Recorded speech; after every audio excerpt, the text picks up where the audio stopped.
children are especially vulnerable during periods of upheaval, and the COVID-19 pandemic is no exception. This is according to a series of advocacy briefs produced by the University of Cape Town's Children's Centre.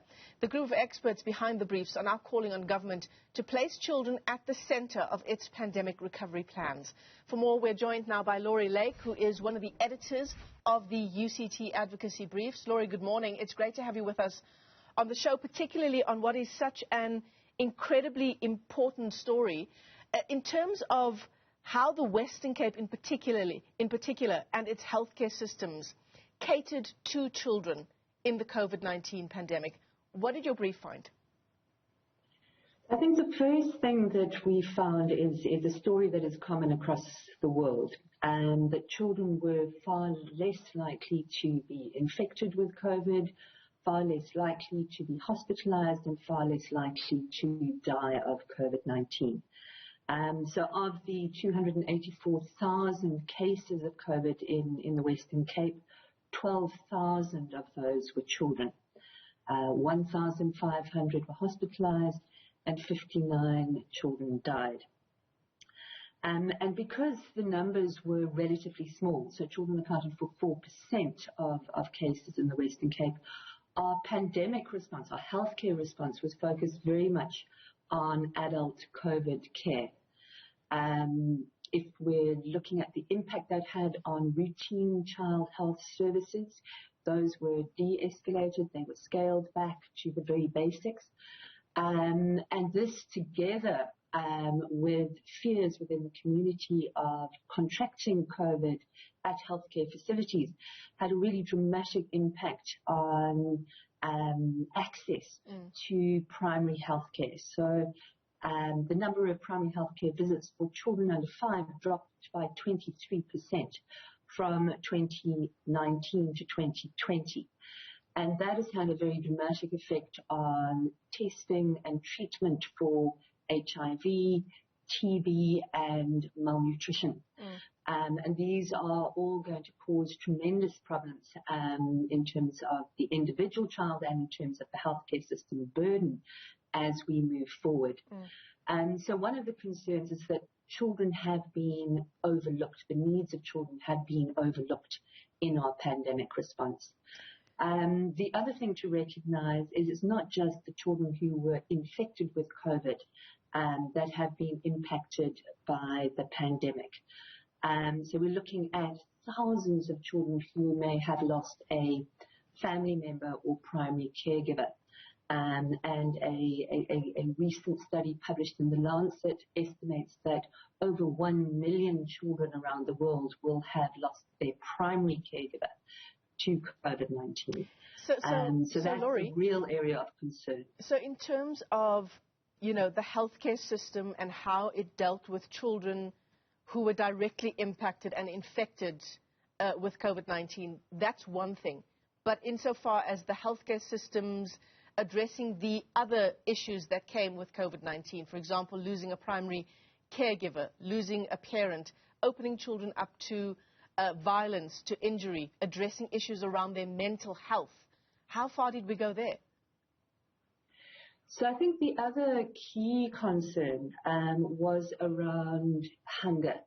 So what we saw with lockdown is it triggered an economic recession. We saw a dramatic rise in unemployment that was also coupled by a rise in food prices. So by April 2020, we're looking at 47% of households that had run out of money for food in the preceding months of the NIDS-CRAN survey. And this problem of child hunger has persisted right the way through. So in April 2021, we were looking at 1 in 7 households reporting that a child had gone hungry in the week before the survey. And this is a problem not just in terms of children feeling hungry. It's also what happens when a household is pressed for money is you start to make very different choices about what foods you buy. And what you land up doing is you land up focusing in on the very basics, on starch, and you let go of all the other nutrients that children need to really thrive. So there's a concern about hunger. There's a concern about the potential of a rise in severe and acute malnutrition, which can be life-threatening. And there's a concern about a long-term effect on children's nutritional status. And even pre-COVID in South Africa, we were looking at 1 in 4 children who were stunted. And stunting is a sign where a child is too short for their age, and it's a sign of chronic malnutrition that not only stunts the growth, the physical growth of the child, but also their cognitive development, their ability to learn at school, and their employment prospects as adults. So we start to see things like malnutrition, things like HIV impacting not just on the immediate well-being of the child, but across the whole life course of that child and on the next generation of children. Yeah. So that's the other reason we're really raising a red flag, is that if we fail to address children's needs here and now, we're going to carry the cost as a society for years to come. I mean, the numbers are staggering insofar as hunger in the country is concerned. One report putting that in 1 week, 10 million adults, 3 million children are going hungry. Further than that, 600,000 children experiencing perpetual hunger every day or almost every single day. Laurie, I want to just hone in on, the Western Cape. These are Western Cape numbers that you're telling us about. How far has the Provincial Health Department gone, if anywhere at all, to seriously start to take these steps? Or is this are these briefs sort of a precursor in terms of advising government on what the next steps should be? Or have steps been taken already? So I think what the briefs are trying to do is they provided us with an opportunity to look back and to reflect on what has happened over the last year, and to reflect not just on the challenges and the gaps and the areas that we need to tighten and improve, but also to reflect on some of the successes where individuals, organizations and departments have really stepped up to the challenge. And child health teams in the Western Cape recognized relatively early on that there was a problem, particularly around immunization, which protects children from a range of quite serious illnesses, including measles. And those child health teams put in place a whole series of innovative measures to really reach out and encourage caregivers to bring their children in for immunization and other primary health care services. They worked with community health workers, they worked with community radios.